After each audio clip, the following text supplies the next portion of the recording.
Olá! Esse vídeo faz parte do ciclo de palestras, um projeto do PET Matemática UFSC. Na palestra de hoje, teremos o professor Gilles Gonçalves, com a palestra Aqueles que não podem ser nomeados. Aproveite a palestra e bons estudos! Então, boa tarde a todos. Acho que eu já dei uma versão dessa palestra no PET, mas como já faz alguns anos, acho que os alunos são diferentes, né? Eu posso reciclar alguma das coisas. Então, a ideia que eu quero apresentar aqui para vocês, uma parte é meio padrão, vocês vão encontrar aí diversos vídeos na internet, é, vai aparecer também na disciplina de análise na reta, para quem vai fazer ou para quem fez, já apareceu. Que é a ideia de conjuntos finitos e problemas que dão, mais no sentido intuitivo da coisa, né, eh, e também de certo ponto de vista filosófico também, com coisas relacionadas a conjuntos infinitos, né. Então a origem de teoria de conjuntos ela é recente na história da matemática, né, se a gente pensa que a matemática aí é milenar, pelo menos desde os gregos, né, essa matemática que a gente aprende com demonstrações e tudo mais, pelo menos tão antigo quanto lá o que os gregos fizeram antes de Cristo, talvez possivelmente até antes, né, deles já tivesse coisa nessa direção. E a teoria de conjuntos é uma coisa que tem aí provavelmente aí menos de um século e meio. Né. Então foi lá no final do século XIX, né, que começou a se desenvolver a teoria de conjuntos com o Cantor, e meio que virou o padrão da matemática ali no século XX. Né? Então, até então, não tinha essa linguagem de conjuntos. Muitas das coisas de conjuntos está relacionado com a própria lógica, né? Então, várias das operações que a gente faz com conjuntos tipo união, interseção, não estão relacionados com operadores lógicos. Mas tiveram vários problemas no início do desenvolvimento dessa teoria. Eu não vou falar aqui, né? Vocês podem depois dar uma olhada a respeito disso, né? Tinha um paradoxo de Russell, né, que a ideia é que a gente poderia estabelecer um conjunto dado uma sentença que pode ser verdadeira ou falsa, e se a gente pensasse ingenuamente só dessa forma, a coisa dava problema. Né? Então, teve vários matemáticos que trabalharam em cima de tentar formalizar a teoria de conjuntos de forma a não aparecer esse tipo de problemas. E dois deles, o Zermelo e o Frank, eles desenvolveram aí um sistema axiomático para a teoria de conjuntos, com vários axiomas do que a gente pode ou não pode fazer com conjuntos. Isso resolveu o problema do Russell, né? O paradoxo de Russell não existe na axiomática lá da teoria de conjuntos atual. Bom, tem um outro ponto, né, que é a história do axioma da escolha, se entra ou não entra. Mas tem dois axiomas em particular que eu quero falar aqui, que com esses dois axiomas começa a aparecer uma série de fenômenos interessantes, né, de a gente analisar, como falei, do ponto de vista filosófico e do próprio ponto de vista dos fundamentos da matemática. Então, quais são os axiomas que eu quero falar aqui? Então, eu quero falar a respeito do axioma do infinito, que esse talvez seja um dos mais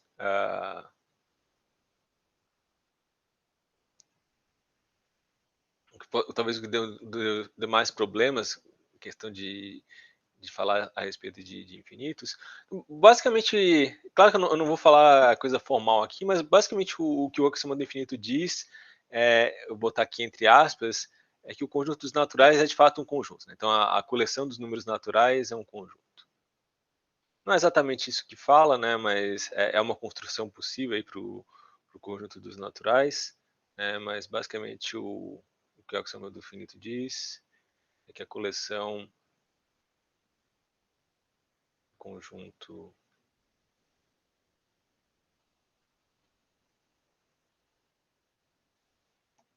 aliás, a coleção dos números naturais.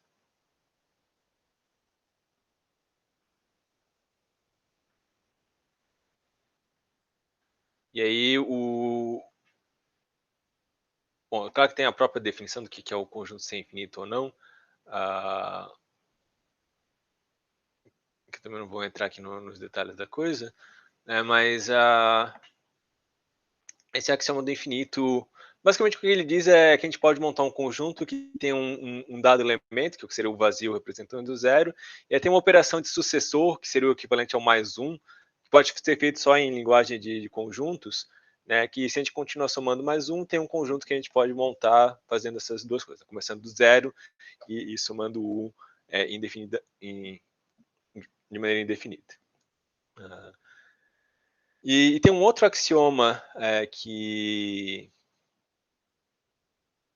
também, com esses dois, a gente começa a gerar um monte de coisas interessantes, que é o axioma da potência.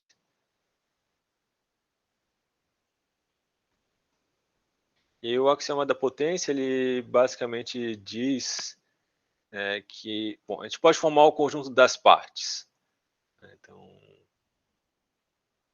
botar aqui também entre aspas.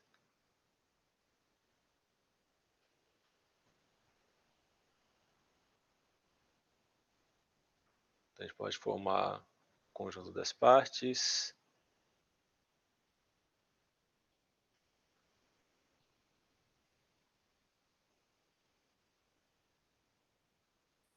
Bom, de um dado conjunto.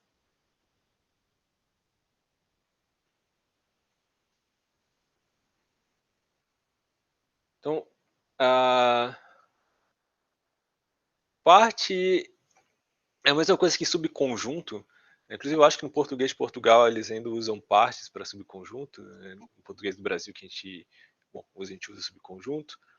Então, é o conjunto de todos os subconjuntos de um dado conjunto. Bom, então, esses dois axiomas, eles fazem parte lá da lista dos axiomas de Melo Franco. Claro que na linguagem formal que eles usam lá. Mas com esses dois aqui a gente já consegue ver um monte de coisas interessantes. Tá? Antes de eu partir para isso, deixa eu só falar um pouco, né, das coisas que a gente vai utilizar para conjuntos finitos, que é uma generalização das coisas que a gente faz para conjuntos finitos, que é uma coisa que a gente aprende, uma das primeiras coisas que a gente aprende em matemática lá quando criança, é como é que a gente conta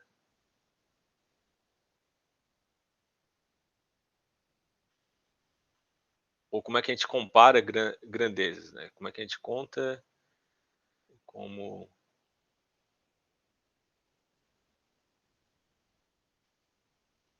a gente compara tamanhos.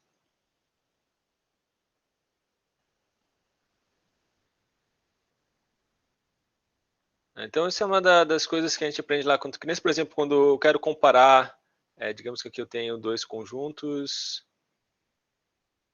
sei lá, um conjunto com círculos, outro conjunto com triângulos. Eu quero saber qual desses dois conjuntos tem mais elementos. Então, uma maneira que a gente tem de fazer isso é ligar, né? Eu ligo um com um, eu ligo esse outro com um outro com um, eu ligo um outro, e a gente vê que sobrou um elemento aqui. Né? Então a gente consegue dizer, comparando esses dois conjuntos, né, tem uma relação de menor aqui. Né? Então esse conjunto aqui tem menos elementos que o outro, porque na hora que a gente fez essa associação aqui de 1 para 1, sobrou um elemento de cá e no outro lado não sobrou nada. A gente pode escrever isso em linguagem de funções, né? Digamos que aqui eu tenho o conjunto A, aqui eu tenho o conjunto B. Basicamente o que a gente fez aqui foi montar uma função de A para B, que é uma função injetora. Então a gente compara grandezas, fazendo essa história de fazer uma correspondência entre os objetos dos dois conjuntos. Tem que ser uma correspondência 1 a 1, né? A gente não pode levar esse círculozinho no outro, né? A gente é um de cada conjunto. E a gente vê o que sobra, né? E aí o que sobra é aquilo que é maior. Né? Eu vou botar aqui que o termo de menor é igual porque função injetora também permite ser igual, né? Poderia, se não tivesse esse triângulo aqui, a função continua sendo injetora. Mas de qualquer forma, então a gente tem aqui que o número de elementos do A é menor ou igual ao número de elementos do B, se a gente tem uma função então injetora que vai de A para B. Isso na linguagem de funções, a gente pode escrever então dessa forma. Então, esse aqui eu vou usar as barras aqui para o número de elementos.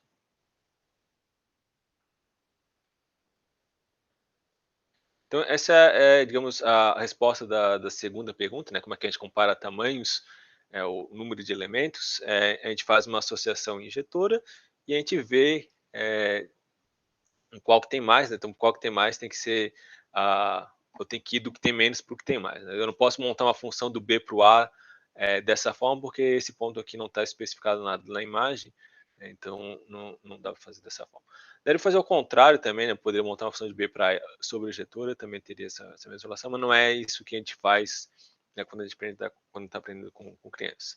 E com relação à contagem, é fazer uma objeção, né, com um conjunto de números, né? Então, se a gente pega, por exemplo, aquele primeiro conjunto que eu desenhei, né, que tinha 3 bolinhas, então o que a gente faz é pegar o conjunto que tem o 1, o 2 e o 3, né, e a gente faz a contagem, bom, dessa forma, né, 1, 2, 3.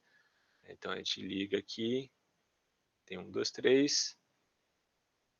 Aqui a gente tem essa notação aqui, é a notação que em geral se usa, né, para esse tipo de conjunto, né, o conjunto que tem todos os números naturais a partir do 1 até um dado n. Então aqui seria o i3, aqui tem o nosso conjunto lá que era o A, e aí, então a gente tem aqui a cardinalidade do A é 3.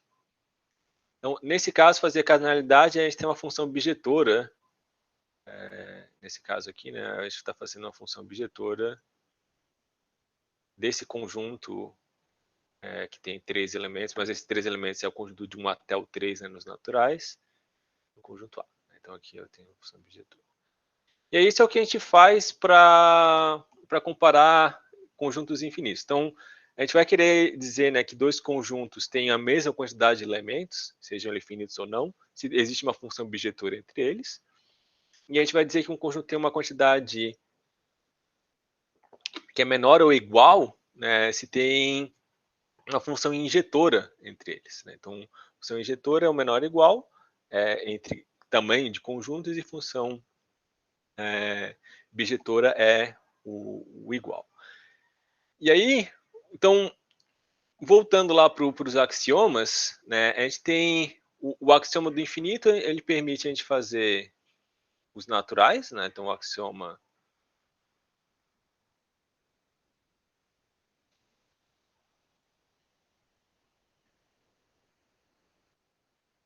do infinito, ele permite fazer o conjunto dos naturais, e o axioma da potência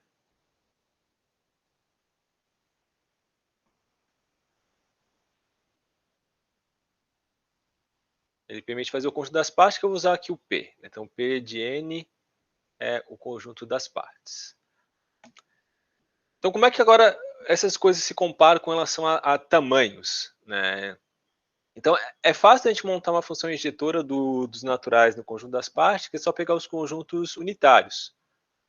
Então, se eu pego a função dos naturais nas partes de N, que pega um elemento e manda no conjunto unitário que tem aquele elemento, essa função aqui é uma função que ela é injetora. Se eu tenho, porque para o conjunto serem iguais, tem que ter os mesmos elementos, então se eu tenho elementos diferentes aqui, eu vou levar em conjunto unitário diferentes do lado de lá. Como essa função ela é injetora, né, nessa questão que eu estava falando, aí, como é que a gente compara grandezas, se tem uma função injetora, quer dizer que o domínio, o tamanho do domínio é menor ou igual ao tamanho do contradomínio, então a gente tem essa desigualdade. E aí a nossa primeira intuição, né, que, bom, claro, esses dois conjuntos são conjuntos infinitos, então eles têm que ter tudo o mesmo tamanho, né?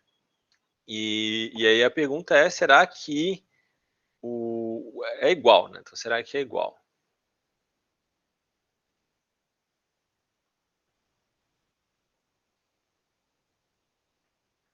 Então, será que a gente consegue encontrar uma função bijetora, né, dos naturais no conjunto das partes?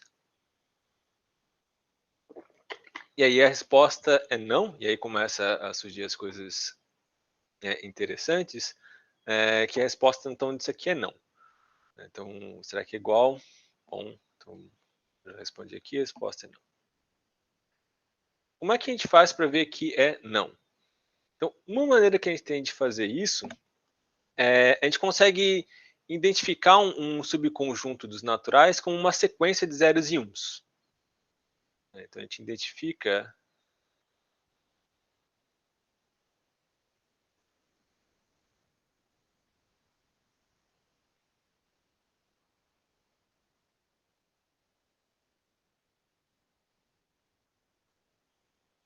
o P de N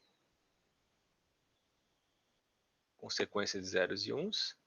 Isso é uma coisa que a gente pode fazer para qualquer conjunto, né?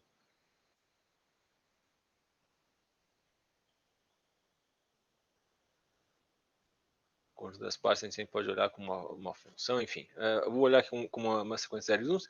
Então, basicamente, o zero diz que o elemento não está no subconjunto. E o 1 quer dizer que está no subconjunto. Então, por exemplo, aquele conjunto I3 que eu coloquei, bom, eu sou do campo que diz que o zero é um número natural, então o zero não está, o 1, o 2 e o 3 estão no conjunto desse de 1 até 3, e a partir dali não tem mais nada, né? A partir dali é tudo zero. Então esse conjunto aqui, que é o 1, 2, 3, esse aqui é o 1, 2, 3,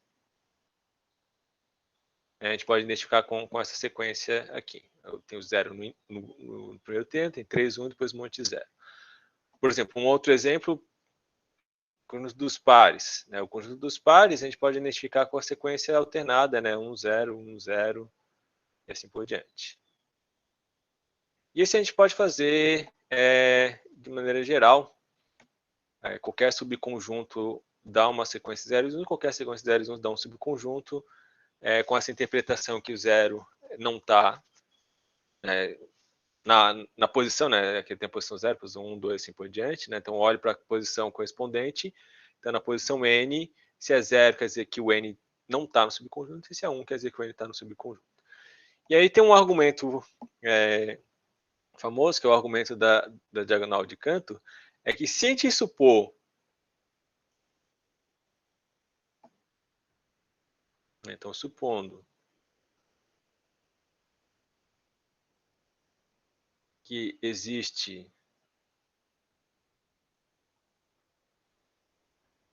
uma função sobrejetora, o que a injetora a gente consegue fazer, a gente pode botar a bijetora mesmo,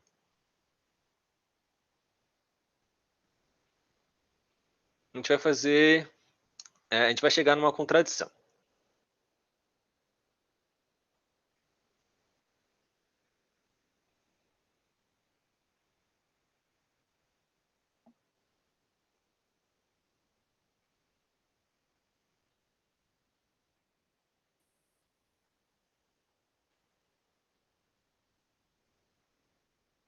Então, a ideia é, bom, se eu estou tendo uma função bijetora, eu vou ter que dizer, né, o que corresponde ao 0, o que corresponde a 1, o que corresponde ao 2, o que corresponde ao 3, e assim por diante.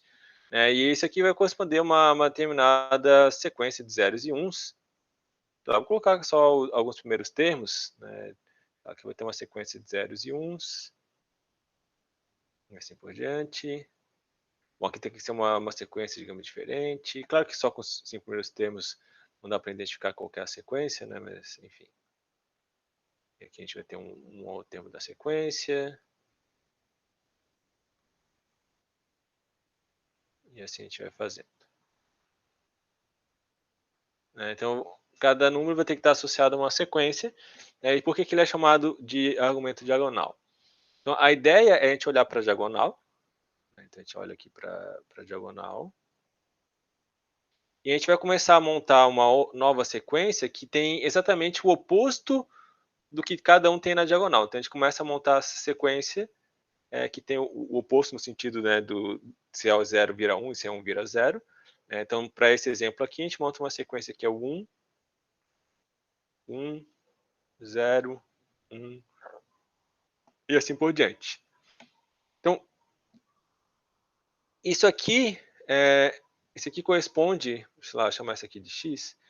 Isso aqui corresponde a um elemento do subconjunto das partes, né? Esse aqui, digamos, chamar isso aqui de x minúsculo, a sequência é o x minúsculo.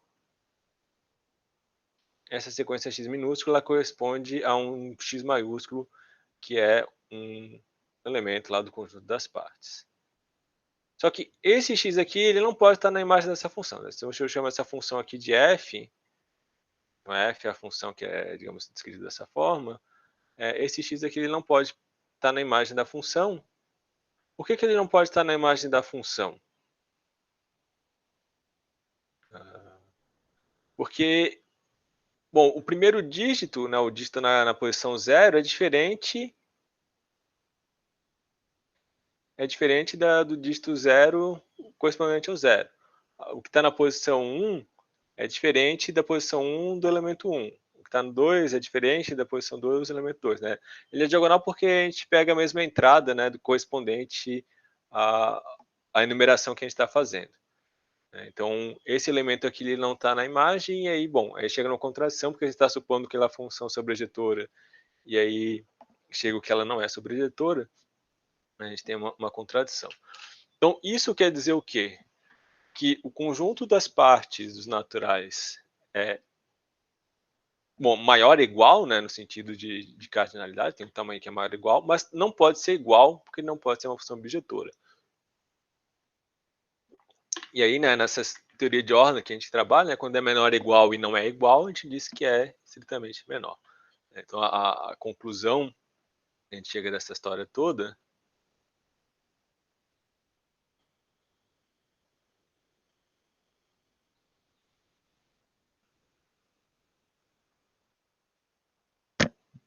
é que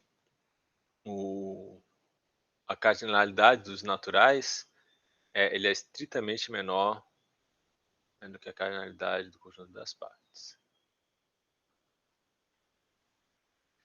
E aí isso leva Bom, aí vai ter a nomenclatura que a gente usa para essa situação. Então, a gente vai ter dois tipos de conjuntos infinitos. Então, a gente vai ter os conjuntos infinitos enumeráveis.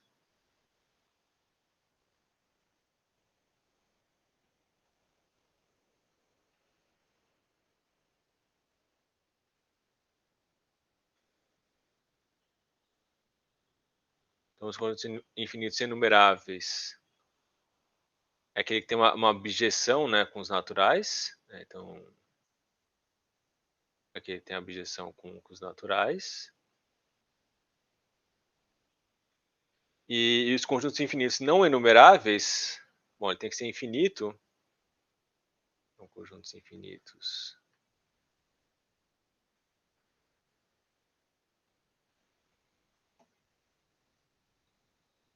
não enumeráveis que é aqueles que, bom, eu vou escrever dessa forma. Digamos que esse aqui, o x é o meu conjunto. Vai existir uma função injetora dos naturais em x. Então, todo conjunto infinito, a gente sempre consegue ter uma função injetora dessa forma. Talvez tenha algum axioma aí de teoria de conjuntos. Eu não lembro se vai precisar do axioma da escolha ou não, mas a gente consegue montar uma função injetora dos naturais em x. Mas não existe objetora. Então, não existe f de n em x objetora.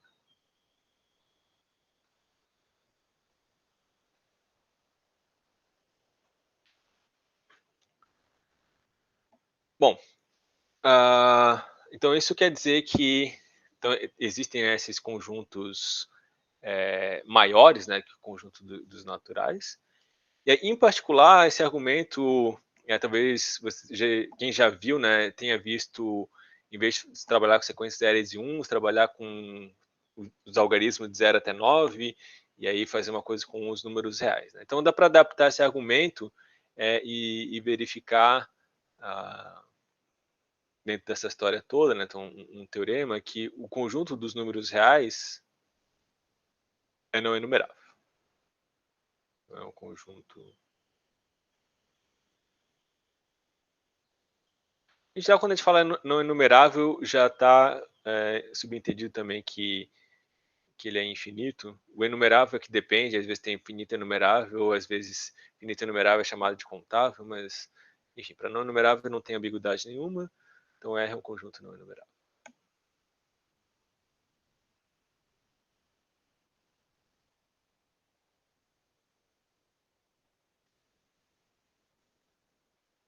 Então, dá para fazer conflito, dá para fazer um argumento similar. Na verdade, a gente faz esse argumento similar para o intervalo, digamos, aberto 0, 1. E aí o aberto 0, 1 a gente consegue botar em objeção com os reais usando uma função tipo tangente. E aí, bom, se tem uma objeção de uma coisa não enumerável com outro conjunto, esse outro conjunto também tem que ser não enumerável. Né? Porque composição de objeções é objeção. Então, não pode ter dois conjuntos de mesmo tamanho e ter um tamanho igual dos naturais e o outro não. Então tá, então a gente tem aqui que o R é um conjunto não enumerável. Então, onde é que vem essa história do título da palestra? Né? Que eles não podem ser nomeados. Então, isso está relacionado com a questão agora de como é que a gente fala a respeito dos números. Né? A gente fala a respeito dos números usando textos. Né? A gente vai ter uma sequência aí de palavras para descrever um dado número. Por exemplo, a gente pode descrever o π como sendo lá, a razão entre o comprimento de uma circunferência pelo diâmetro. Então, a gente tem claro que cada palavra vai ter um certo significado, mas a gente tem um texto que está descrevendo aí o número π. Então, a ideia é que se a gente supor que cada texto, né, então digamos que a gente tem lá um conjunto de caracteres, então vamos supor agora que a gente tem um conjunto de caracteres,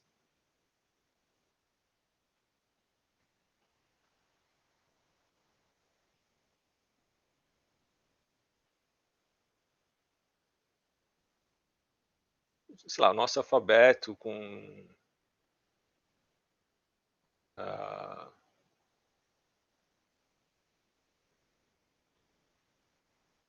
sei lá, a gente tem lá o nosso alfabeto de A até Z minúsculo, depois a gente tem o nosso alfabeto de A até Z maiúsculo, e aí a gente tem as pontuações, o ponto, bom, a vírgula aqui como elemento, e, enfim, a gente tem lá um determinado conjunto, vai ser um conjunto finito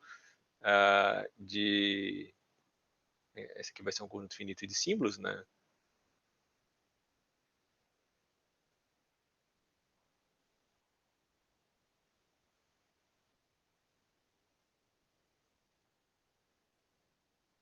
E esse conjunto de caracteres a gente vai usar para montar textos, né? O que é o que a gente faz na prática, né? A gente, todo livro que a gente tem, claro que vai ter imagens também, né? Mas, em princípio, tudo que a gente pode falar, a gente pode escrever usando aí um determinado conjunto de caracteres. Então, a gente vai usar os caracteres para montar textos.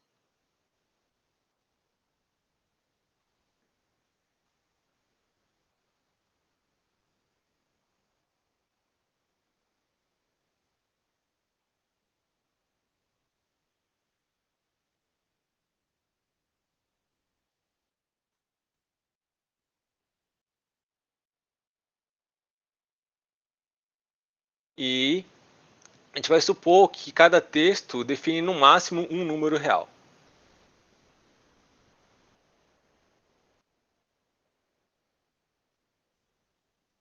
Cada texto. Vou botar como descreve, então cada texto descreve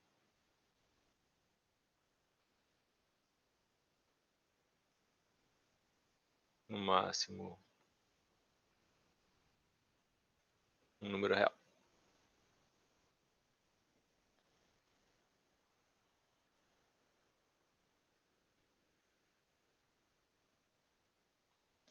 Então, tá que na maior parte das línguas, né, bom, não sei se da maior parte das línguas, com certeza no português, tem várias palavras que têm significados diferentes.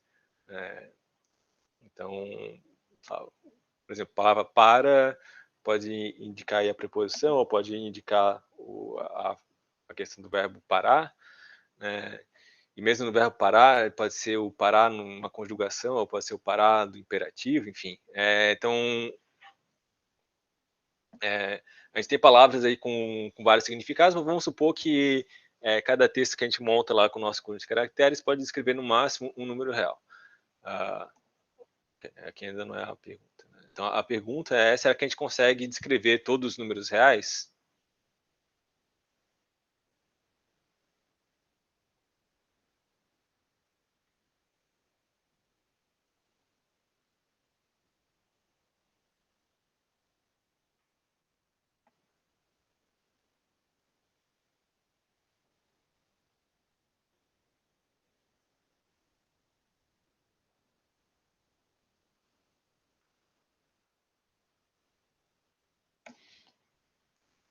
Então,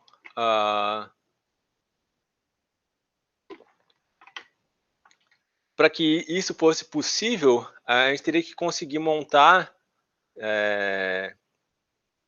bom, digamos, a gente ignora os textos que não descrevem números, ou a gente pode fazer uma certa permutação dos textos, mas vamos supor que a gente tem, quando a gente descreve dessa forma, que cada texto está descrevendo um número, e aí a gente, se a gente quer descrever todos, a gente tem que pegar o conjunto dos textos com os números reais, e ter essa função teria que ser uma função objetora. Então, será que existe, então, formalizando um pouquinho mais, né, essa pergunta, né, será que existe uma função objetora, né, do conjunto de todos os textos possíveis com os reais? E isso está relacionado com o conjunto dos textos ser ou não enumerável, né? Porque se existe uma função objetora, quer dizer que o conjunto dos textos seria não enumerável. Só que a gente vai ver que isso não é o caso, né? O conjunto de todos os textos é de fato enumerável. Então, a resposta é não.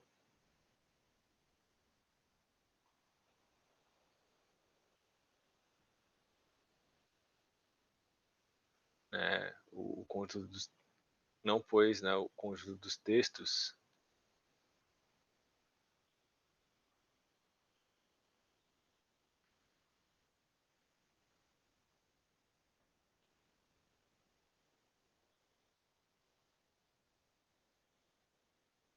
é enumerável.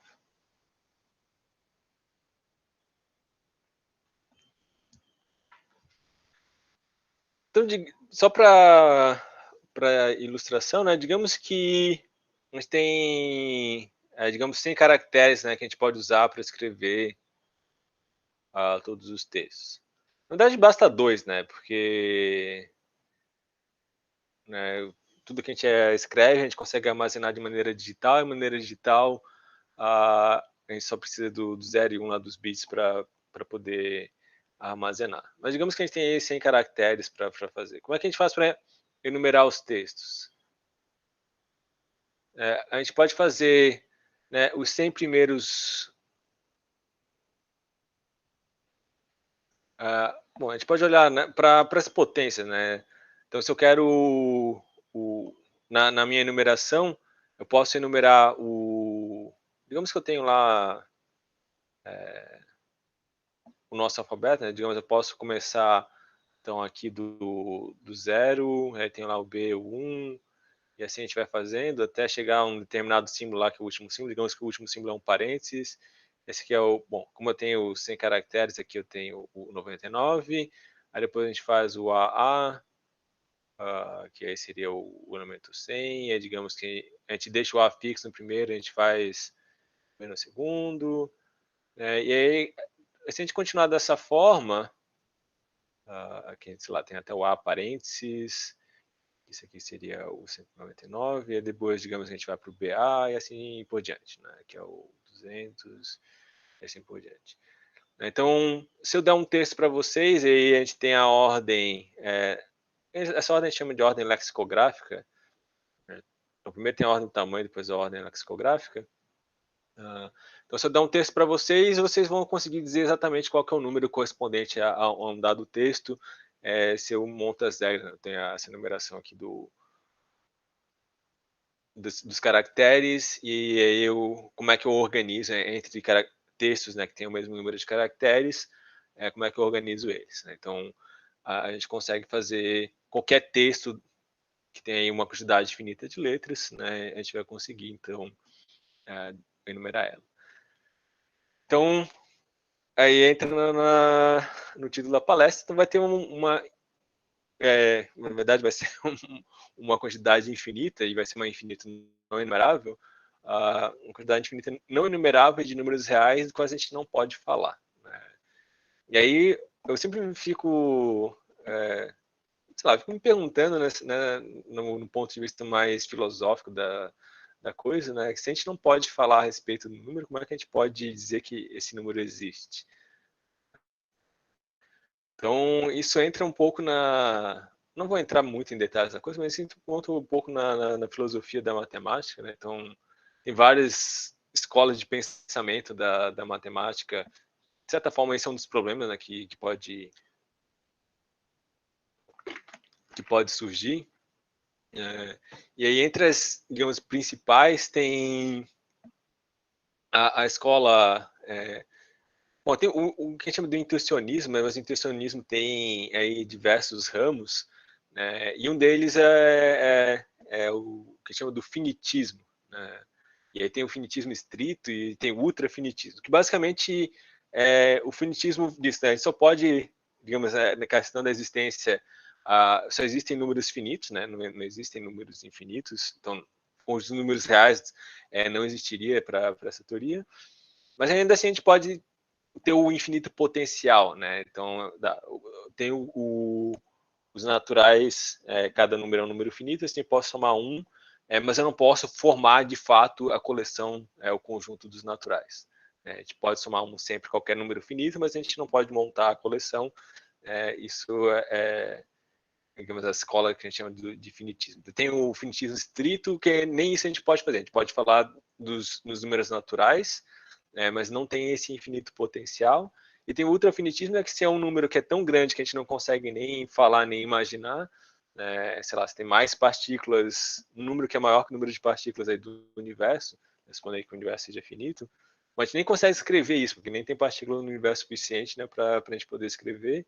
Então, a gente não pode escrever, não pode falar a respeito dele, então também, por mais que seja finito, esses números não existem, né, de certa forma. Então, essa digamos que eu falei, uma escola de filosofia da matemática que lida com essa questão do finito e infinito.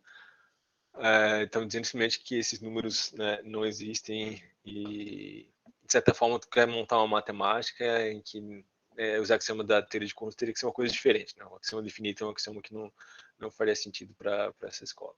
Uma coisa um pouquinho mais que eu acho que tem mais gente trabalhando nisso, mas ainda assim não é muita gente, é o construtivismo, né?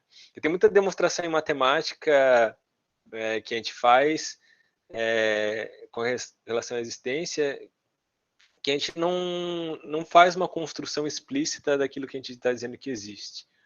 Existem números reais que não podem ser descritos, né? Mas eu não estou dando uma construção desses números, né? Então tem uma questão de existência sem construção, e aí para o construtivismo isso não funciona, né? Está relacionado com a demonstração por contradição, né? Que é uma coisa que em construtivismo não é um tipo de demonstração aceita. Ou tu constrói uma coisa para dizer que existe, ou se a existência é porque chegou uma contradição, isso não é considerado uma prova. E aí tem o que os matemáticos usam mesmo, não falando, que seria o formalismo. Então, no formalismo, a gente tem os nossos axiomas, a gente tem lá o conjunto de regras para trabalhar com os axiomas, né, que são as regras de inferência, e aí os resultados, os teoremas, as demonstrações que a gente faz, é tudo em cima disso, né? Aí o formalista puro, né, ele vai dizer que tudo na matemática não tem significado nenhum, é tudo simplesmente um conjunto de axiomas e regras e manipulações de símbolos. Só que não é isso na prática, não é bem isso que acontece, né? Na prática, a gente tem um significado para aquele conjunto de símbolos. Então, tem um certo misto, de certa forma, né, no que os matemáticos fazem, que, bom, os matemáticos em geral trabalham com matemática formal, com as demonstrações e tudo mais, seguindo as regras de diferença, mas a gente dá um significado para aquela coisa formal. Porque se não tivesse significado nenhum, né, se fosse só realmente manipulação de textos, a gente poderia programar um computador para usar regras e aí criar uma infinidade de teoremas diferentes, só manipulando símbolos. Mas não é isso, como eu falei, não é isso que a matemática faz. A gente dá significado às coisas. E aí vem um outro problema filosófico também interessante, né? Que, digamos que não existe infinito no universo. Né? Todo o universo é finito, existe uma quantidade finita de objetos. Então, por que a matemática, trabalhando, né, com objetos que a gente pensa sendo infinito, é tão útil na prática? Né? Então, embora, por exemplo, entra também na história lá do mundo ideal de Platão ou não, né? A gente pode falar a respeito de círculos e circunferências e fazer um monte de contas a respeito disso, e propriedades, etc e tal, mas a gente não consegue, de fato, desenhar um círculo preciso no mundo real. Né? Não existe círculo preciso no mundo real, existe a ideia disso, mas ainda assim é uma coisa que é bastante útil aí, sei lá, para medir distâncias e tudo mais. Né? A geometria como um todo é dessa forma. Né? Bom, e também entra, talvez, a questão de como é que as pessoas entendiam o universo antigamente. Né? Tem a questão do contínuo, que, bom, se a gente olha para um objeto na nossa frente, a gente não consegue ver buracos nesse objeto, mas isso é porque é uma interpretação do nosso cérebro daquilo que a gente está, sei lá, das informações que está chegando. Mas, segundo os modelos físicos atuais, né, em maior parte do universo é feito de nada. Né? Sei lá, os elétrons, os prótons, os nêutrons, as coisas, as partículas, né, que formam a gente, estão, sei lá, no espaço, mas a distância entre essas partículas é um negócio relativo, né, ao tamanho delas, é um negócio absurdo. Né? Então, a maior parte das coisas é vazio, mas o fato de a gente chegar contínuo é simplesmente a interpretação que o nosso cérebro dá, e a mesma coisa a questão de também de ter uma coisa sólida. Na verdade, não é sólido, né? A questão de que, sei lá, conforme um objeto vai chegando perto do outro, aí tem a questão da própria repulsão ali dos prótons de um átomo com os elétrons do outro, e aí a força eletromagnética que não permite, digamos, a gente atravessar, sei lá, atravessar uma porta, né? Então essas observações que a gente tem na prática acabam fazendo com que a gente pense então em coisas infinitas, em coisas contínuas e tudo mais, que a gente consegue formalizar de fato do ponto de vista formal da matemática, mas que pode ser que na prática nada disso exista, seja só uma construção que a gente faça para tentar descrever o universo. Quanto tempo que eu tenho?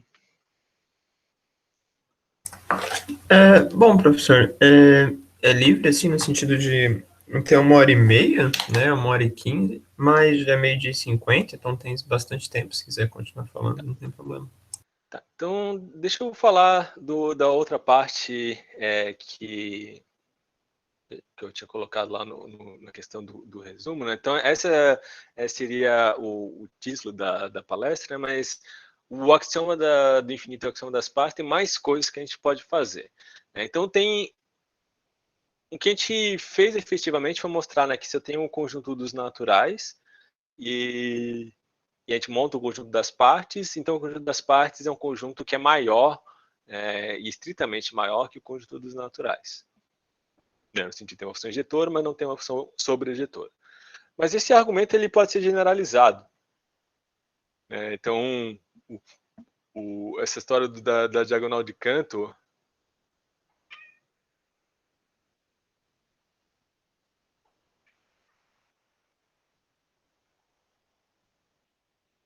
ela pode ser generalizada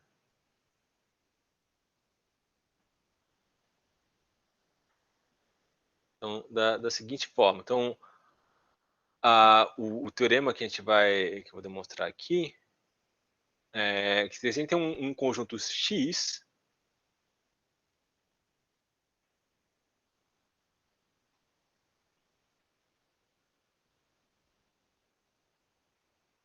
então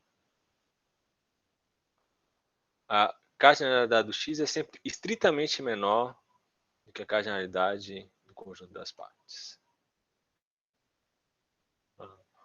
Bom, o menor igual é a mesma coisa que a gente fez para os naturais, né? O menor ou igual é simplesmente a gente monta uma função que pega um elemento do conjunto X e manda no conjunto unitário com aquele elemento.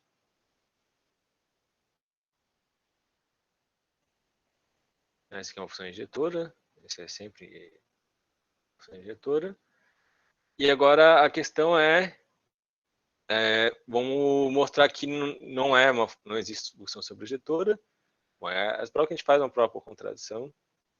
Então, suponha que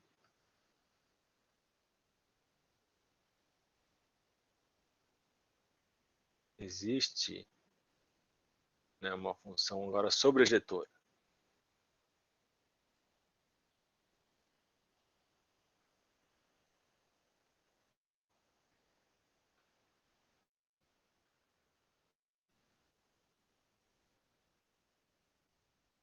Então, agora o f de um x é um conjunto de elementos de x, né? Uma função do conjunto no conjunto das partes. Então, a imagem de um elemento do conjunto é ele próprio também um conjunto. E aí a gente vai criar um subconjunto de x.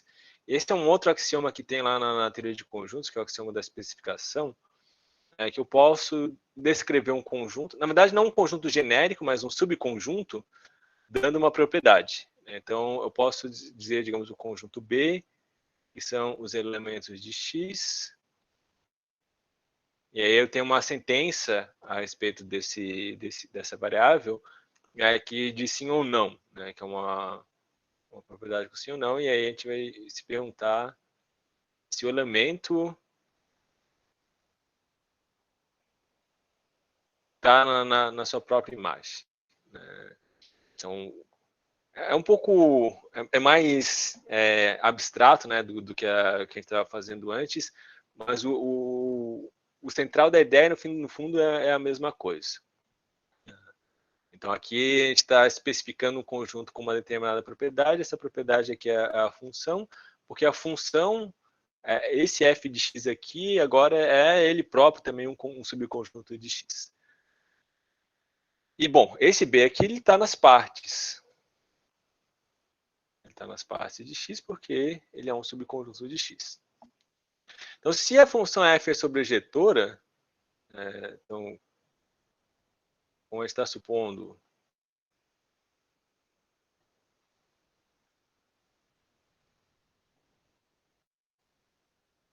que a f é sobrejetora,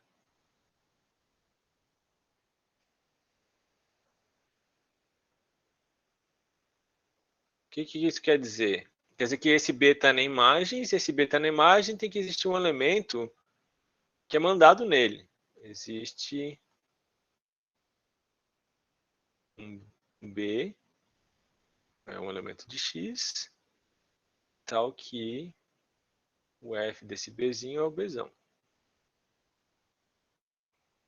E aí entra uma coisa que é parecida com o paradoxo de Russell, mas nesse caso não é um paradoxo. Isso surge porque a gente está supondo, né, a existência dessa função sobrejetora. A pergunta é se o o bzinho pertence ao bzão. Né? Então, será que esse elemento aqui ele pertence ao conjunto B? Mas acontece que ele vai estar ali dentro se somente se ele satisfaz a propriedade definidora desse conjunto. Só que a propriedade definidora desse conjunto é dizer que ele não pertence à sua imagem, mas a imagem é esse aqui, é o próprio conjunto B maiúsculo. Então, isso aqui é uma contradição, porque eu estou dizendo que o B pertence a B se somente se o B não pertence a B, né? Isso aqui é uma contradição, uma sentença comumente, não é uma sequência que é sempre falsa, uma sentença que é sempre falsa. Então, aqui a gente tem uma contradição, que não pode um elemento estar e não estar no conjunto ao mesmo tempo. Então, como eu falei, é um pouquinho mais abstrato do que a demonstração diagonal, lá fazendo de fato as sequências zeros e uns e montando, mas no fundo é uma coisa similar àquele argumento. Então, isso quer dizer o quê? Então,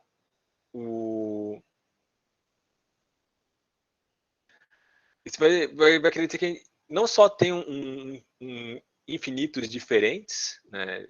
Então tem lá os conjuntos enumeráveis e os não enumeráveis. Na verdade, existe uma infinidade de tamanhos de infinito diferente, né? Porque a gente pode meio que fazer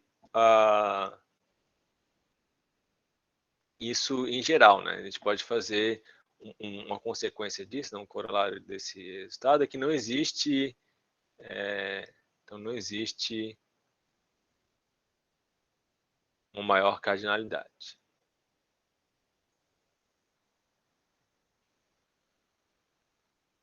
Eu sempre consigo fazer se a gente pega um conjunto X, ele vai ser tamanho menor do que o conjunto das partes. Eu consigo fazer o conjunto das partes, as partes das partes, né? Então, esse processo aqui, a gente pode, em princípio, né, assim, tá supondo, né, que a gente pode fazer as coisas infinitas, né, esse processo também não para. A gente pode sempre ter coisas estritamente maiores, então não vai existir uma maior cardinalidade. E aí vem uma outra coisa também, que também está relacionado com o paradoxo de Russell, que se a gente pode falar da coleção de todos os conjuntos, isso ser um conjunto ou não, bom, isso não por causa do paradoxo de Russell, mas a gente pode fazer uma outra pergunta, que será que eu posso montar um conjunto que tenha, digamos, um representante de cada cardinalidade? Então, então, será que eu posso colocar lá... Claro, se eu pego o conjunto com um único elemento, existe uma infinidade deles. O que eu posso trocar se um por qualquer objeto, você está supondo aí que existe, por exemplo, um conjunto infinito, eu posso trocar por qualquer número natural, vou ter um conjunto unitário, todos esses conjuntos unitários representam a quantidade de 1. Mesma coisa, eu posso ter uma infinidade de conjuntos com dois elementos, mas digamos que eu estou escolhendo um representante para cada um deles. Eu pego o vazio, né, que representa o zero, pego esse aqui, aí, digamos, pego os naturais, e aí pego os reais, que representa, sei lá, uma outra cardinalidade, e aí todas essas partes das partes e por aí vai. Então, digamos, será que a gente consegue montar um conjunto com cada uma dessas cardinalidades? Né? Será que isso aqui existe? Então, a resposta é não. Isso leva um nome de paradoxo, mas não é um paradoxo científico, porque é uma coisa que é demonstrada, é o chamado paradoxo de Cantor.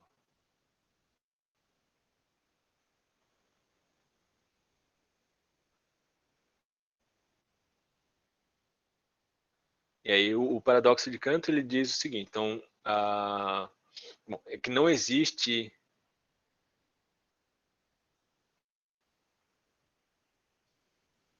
um conjunto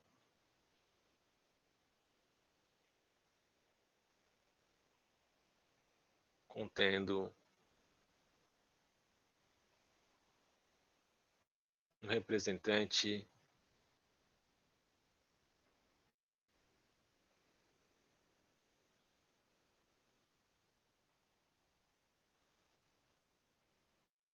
de cada cardinalidade.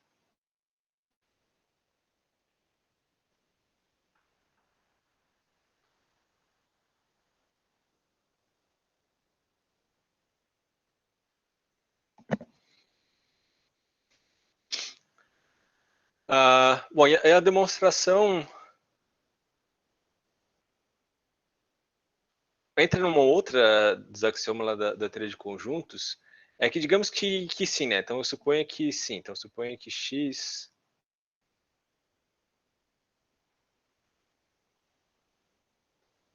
é um conjunto de conjuntos, né? Que contém, né? Seja um conjunto como no enunciado.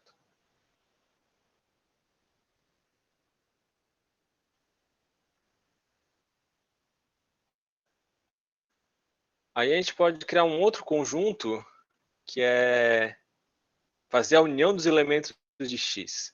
Eu vou escrever dessa forma, deixa eu fazer um exemplo no slide seguinte.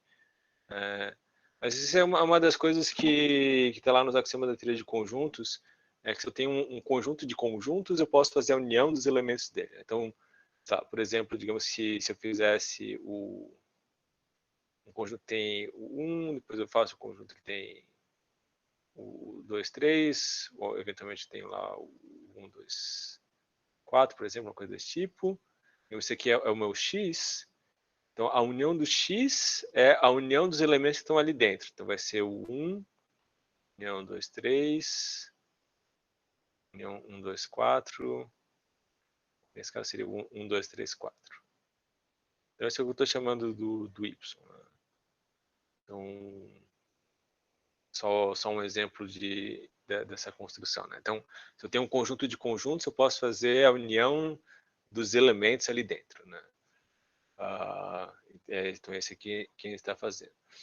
Aí, o que acontece? Né? Se a gente olhar para a cardinalidade de cada um desses elementos que estão aqui dentro, né? Por exemplo, a cardinalidade do conjunto 1 é menor do que a cardinalidade... Bom, aqui eu vou botar como menor igual, que poderia ser igual. Aqui não vai ser, mas poderia ser. É menor ou igual à cardinalidade do y. Mesma coisa, né? O conjunto 2, 3, ele vai ter uma cardinalidade que é menor que a cardinalidade do y. Então, isso de maneira geral, né? Cada elemento de x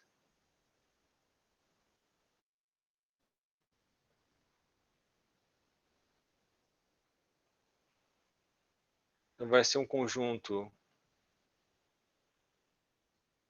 que, como ele vai estar contido dentro do y, né? Cada elemento de x está contido dentro do y, porque o y contém todos os outros. É um conjunto, cada elemento de x é um subconjunto de y.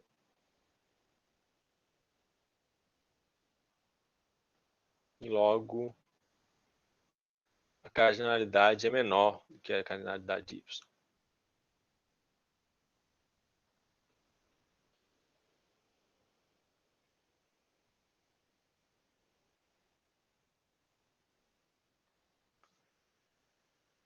Então, quer dizer que, bom, mas como não tem um cardinal maior, né, não existe uma maior cardinalidade, eu posso pegar aqui a parte dos y, aí eu vou ter que o conjunto das partes de y não vai ter nenhum representante dentro do x.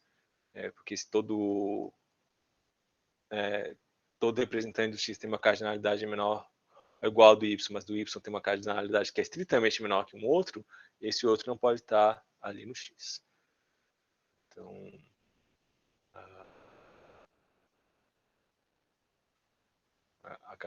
o P de y, né, não tem representante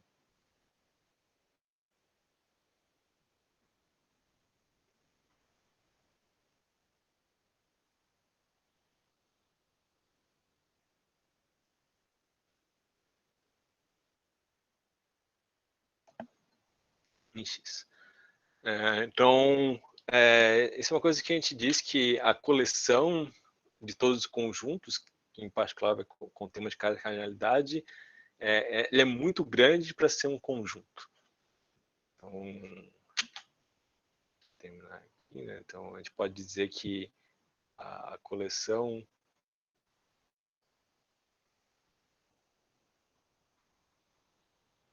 todos os conjuntos. Inclusive, esse foi o título de uma palestra que eu dei para o PET há um tempo atrás, que é explicando justamente essa história, né? A coleção de todos os conjuntos.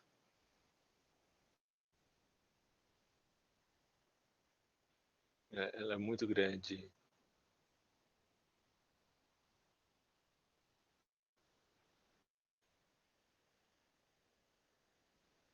Para ser um conjunto. Bom, aí tem teorias que precisa falar da coleção de todos os conjuntos, por exemplo, teoria de categorias. E aí tem uma outra noção, que é a noção de classes, que aí as classes incluem os conjuntos, mas incluem essas coleções maiores também.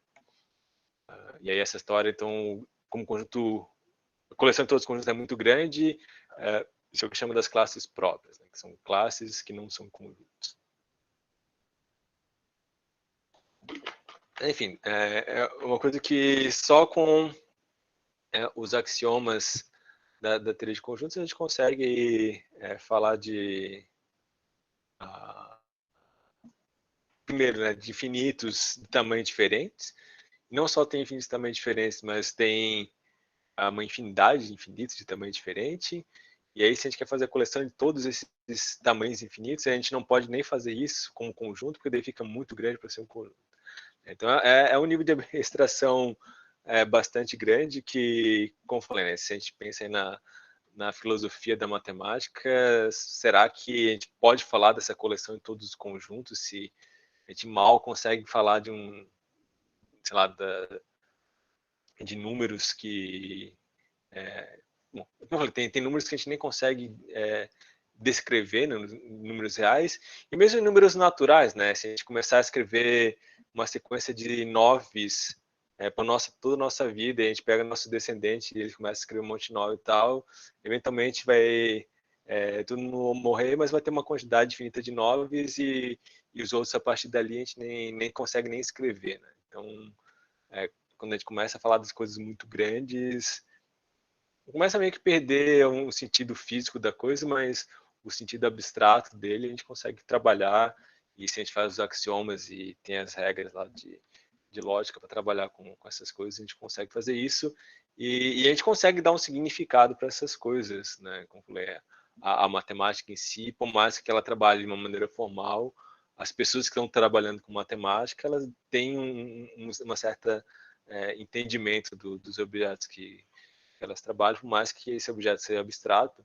né? E a abstração começa quando criança, né? O número 1 é uma abstração dessa coleção que a gente tem de conseguir associar coisas com um objeto, né? Claro que agora a gente tem o entendimento do que é, né? Mas especificamente também é uma pergunta filosófica se o número 1 existe ou não existe, né? Se existe, o que exatamente é o número 1. Mas, enfim, isso é o que eu tinha preparado para falar. Não esqueci de dizer que vocês podem fazer perguntas no meio do caminho, mas, enfim, vocês podem fazer perguntas.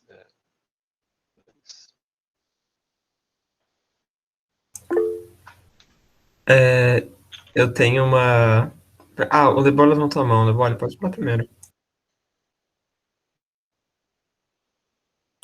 Opa, acho que... Deixa eu abrir a câmera aqui.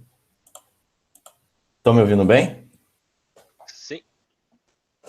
Professor, esse negócio de números, a parte do transfinito, né, que Cantor estudava e tudo mais, eu acho intrigante, porque tem um momento que o Cantor, ele meio que estava estudando isso, ele tem até uma historinha legal que ele foi publicar numa revista, aí o Krenek foi lá e falou assim, não é verdade isso aí, pode tirar essa publicação. Que ele começou a falar sobre a ideia de poder dar um número a esses conjuntos infinitos e poder eventualmente comparar esses infinitos com os Alephs, né? Uhum. E aí, uma dúvida que eu tenho é o seguinte, porque ele estava estudando, e aí ele viu que, por exemplo, coisas de dimensões diferentes, coisas de dimensões distintas, têm a mesma ordem de infinito. Então, por exemplo, os reais com o conjunto das partes naturais, a reta e o plano, né? Uhum. Só que Eu não sei, pelo que eu já vi de Aleph e tudo mais, falam que acho que começa com Aleph zero para o conjunto das partes naturais e depois fala que é a mesma cardinalidade dos reais e tudo mais, e com isso consegue ver que o plano teria a mesma ordem de infinita que uma reta, por exemplo. Mas eu queria saber se existe uma ordem para os Alephs, se o Cantor chegou a estudar em termos de maior, menor. Não, o maior menor é no sentido que eu falei, né? De ter a função injetora. Então, o Aleph zero seria um conjunto que tem cardinalidades naturais. O Aleph 1. Agora, tem que ter uma coisa que agora eu não lembro se os Alephs são definidos como sendo as potências. Né? Então, o Aleph 1 seria a cardinalidade do espaço natural, assim por diante. Ou se o Aleph 1 seria um outro menor infinito não contido que o Aleph 1. Mas sim, a ordem é essa ordem que eu falei, né? A ordem que cardinalidades são relacionadas a funções bijetoras, né? E comparar tamanho seria, digamos, então, dois conjuntos têm a mesma cardinalidade se eles têm uma função bijetora entre elas, e um conjunto tem uma cardinalidade menor que a outra se existe uma função bijetora e não sobrejetora. Então, nesse sentido, esse que eu falei do paradoxo de Cantor é uma coisa que ele já... Bom, até onde eu li das coisas, foi ele que fez. Ele já estava comparando os infinitos e infinitos cada vez de tamanho maior. E aí tem uma outra coisa que aí é independente no sentido lógico dos axiomas de teoria de conjuntos, que é a hipótese do contínuo, né? Que é a questão que, tá, o conjunto dos reais tem uma cardinalidade estritamente maior que a cardinalidade naturais. Será que existe alguma coisa intermediária ali no meio? Né? Um outro conjunto, um subconjunto dos reais, que tem uma cardinalidade que é estritamente maior que os naturais, mas estritamente menor que os reais? E aí isso é uma coisa que não pode ser demonstrada que é independente, né, dos axiomas de Zermelo-Fraenkel, então não tem como demonstrar. Então essa é uma coisa que tem que colocar ou como um novo axioma dizendo sim ou não. Mas até onde eu sei, bem poucas coisas na matemática precisa da hipótese do contínuo. Né? Tem algumas teorias que usam, mas não é tão utilizado. Ao contrário do axioma da escolha, que tem um monte de demonstração que usa o axioma da escolha, mas a hipótese do contínuo, em princípio, não é uma coisa que se usa muito nas teorias matemáticas. É uma hipótese, mas aí uma outra pergunta com relação a isso. De todo jeito, já sabem, tem aquela hipótese da sequência dos álefos e tudo mais, mas já sabem que, por exemplo, a cardinalidade dos naturais seria 2 elevado a aleph zero. Isso não seria parte de uma hipótese, né? Não, dos naturais não, né? Dos reais. Dos reais. É. Isso, dos reais. Então, o que é parte da hipótese é se existe alguma coisa intermediária. Existe alguma coisa entre aleph 0 e aleph 1, né? Até o próprio conjunto 01 viram também que teria a mesma cardinalidade. Isso tem a mesma cardinalidade. Obrigado, professor. Nada. Professor, eu tenho um comentário e também uma dúvida. Uma coisa que eu achei super interessante, gostei muito da palestra, e eu tava com uma coisa que eu tinha visto um tempão atrás, que era justamente sobre a questão do conjunto dos textos, né? Uhum. Que é uma coisa chamada Biblioteca de Babel, eu acho, de que se a gente tivesse uma biblioteca infinita com todas as possíveis combinações de textos, será que, sei lá, um texto que eu escrevi no ensino fundamental estaria nessa biblioteca, sabe? Entre todos os conjuntos de textos. E é uma teoria bem louca, assim, uma ideia, um pensamento, né? Bem interessante. E eu achei super interessante como isso se aplica na matemática, né? Na questão de, se os reais existem, no sentido de, tipo, se a gente define eles, mas existem coisas que a gente nem pode pensar, porque até o fato de pensar, isso implicaria que seria possível escrever um texto sobre esse pensamento, sabe? A gente não consegue nem pensar na existência dele. Isso é uma coisa que eu não sei agora, se tudo que a gente pensa, a gente pode realmente falar, né? Porque a gente tem uma certa ambiguidade, né, quando a gente está falando a respeito das coisas, né? A gente aprende quando criança, sei lá, as palavras, começa a falar e tudo mais, mas as palavras em si, elas são ambíguas e a gente não sabe se a gente consegue descrever tudo aquilo que a gente de fato pensa ou não, né? enfim, é uma outra pergunta mais filosófica da coisa. E outra coisa também que eu queria perguntar, enfim, eu não tenho uma carga matemática muito profunda, então pode talvez ser uma pergunta um pouco trivial, mas eu sempre, bom, eu aprendi na graduação até agora da questão da construção dos conjuntos, né, e dos reais, a gente tem por corte de Dedekind, ou definir Sim. os reais como um conjunto completo ordenado completo, né? E a coisa que mais me pegava, eu ficava pensando assim, mano, a gente tem o conjunto dos algébricos, né, que são as soluções, né, enfim, de polinômios, são os números que podem ser descritos por polinômios. Sim. E tem a ideia de número transcendental, que é um número que não pode ser descrito algebricamente, como, por exemplo, π e e, mas eles podem ser descritos com limites. Então, só que os reais, ele é acima da união dos... Tem mais reais do que a união dos transcendentais com os algébricos? Não, porque o transcendentais é, por definição, complementar dos algébricos. Então, Tá. então não, os reais é a união dos algébricos com os transcendentais, como eu falei, porque é a definição dos transcendentais. Né? É a mesma Entendi. coisa com o irracional, né? O irracional é aquele que não é racional. Então, não existe nada fora dos reais que não é racional e irracional, porque a própria definição de racional já é o complementar. Ah, tá. E outra dúvida, então, era a seguinte: a gente fala que, por exemplo, π e e são, né, os neperianos são transcendentais e não podem ser descritos algebricamente, mas a gente tem expressões algébricas que, por exemplo, aquela famosa lá, o e elevado a π, né, vezes i, menos 1 igual a zero, né? Isso não está descrevendo algebricamente esses dois números? Então, tipo, eles não Não, são a solução daquilo? mas aí quando fala de algebricamente, é a solução de uma equação polinomial. E aí o e elevado a π é igual a zero, a variável onde o π teria que estar seria uma variável que está no expoente, aí deixa de ser polinomial. Então, Mas existe uma classe, um conjunto que são as soluções das exponenciais?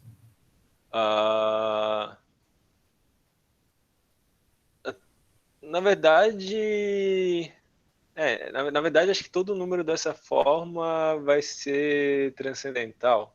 Tem um teorema que é... Bom, na verdade, não...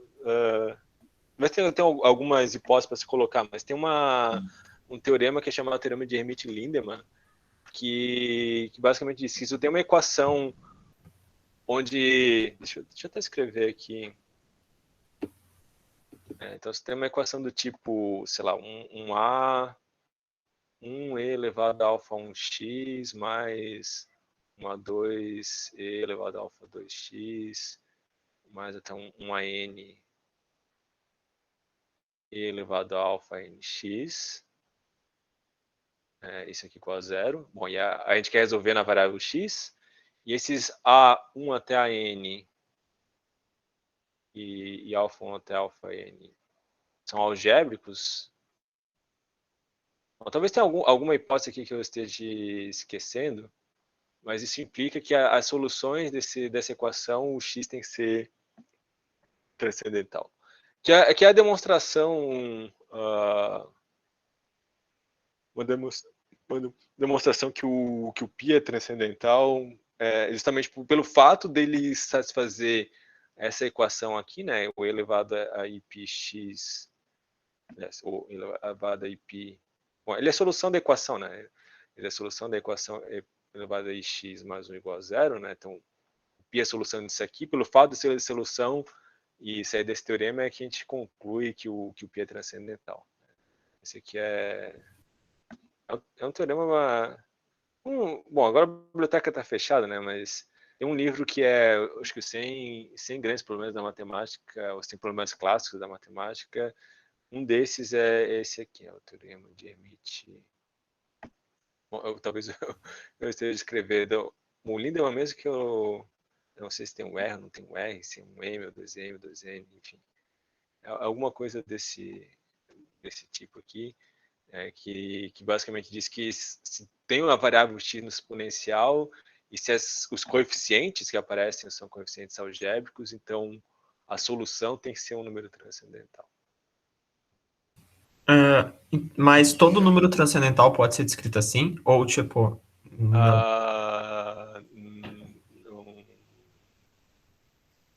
Eu acho que não. Não tenho certeza, mas acho que não. Porque eu ia perguntar se os algébricos são enumeráveis? Os algébricos são numeráveis. Então, partindo desse teorema aí, o conjunto formado pelas soluções dessa equação, né, que tem, também seria numerável, não seria?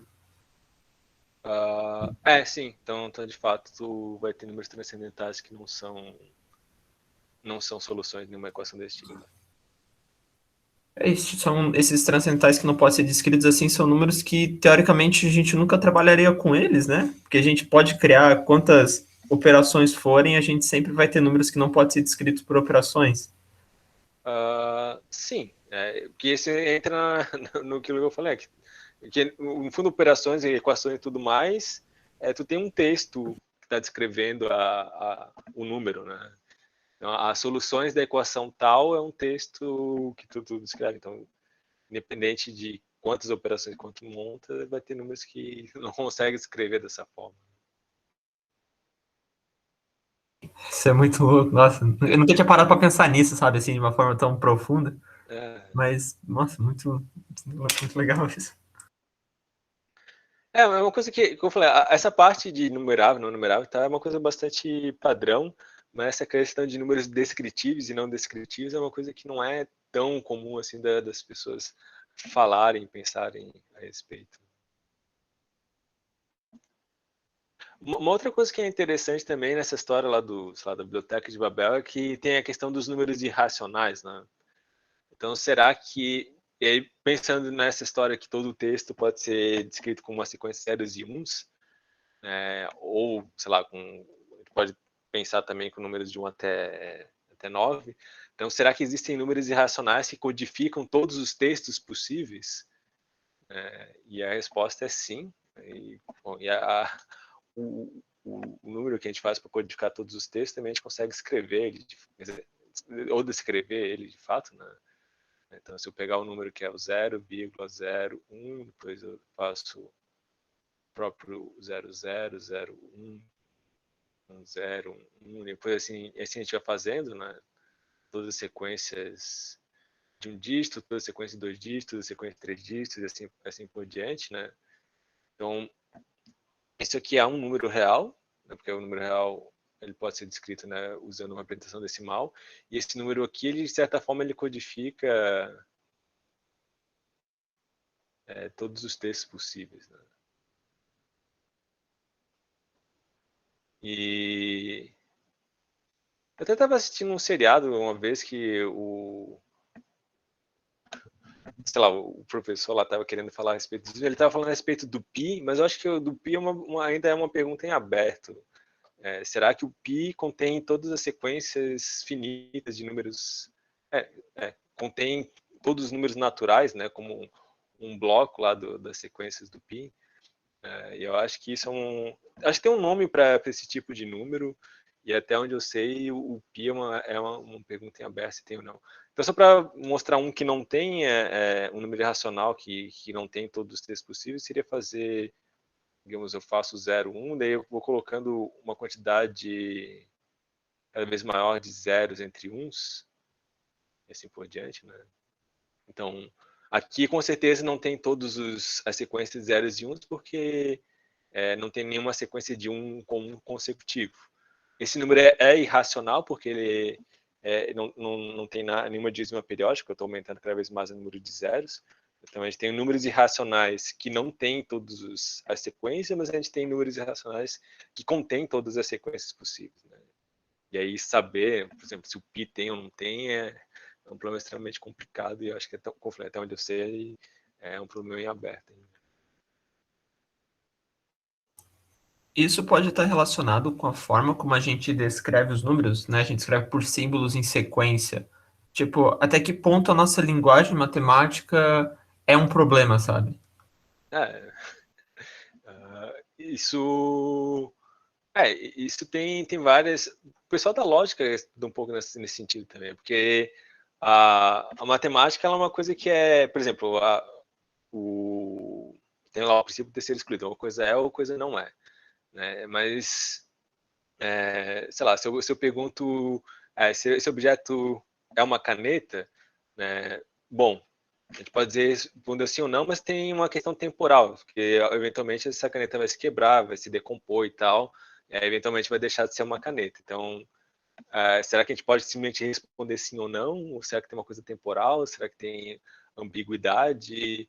Então, a matemática em si, ela trabalha com a lógica clássica, e esse tipo de coisa não se modela. A gente até pode modelar usando tempo e tudo mais, mas não é uma coisa da própria lógica, né? Então tem, como eu falei, o pessoal lá da filosofia, ele estuda lógicas, e esse tipo de coisa está codificado nas próprias ferramentas, né, que a gente pode usar para demonstrar coisas ou não. Mas daí eu só sei por cima a respeito disso, sei que, sei lá, que existem, sei lá, as lógicas quânticas, lógica temporal e coisas desse gênero que os teoremas que a gente descreve daí teria que pensar de uma forma diferente.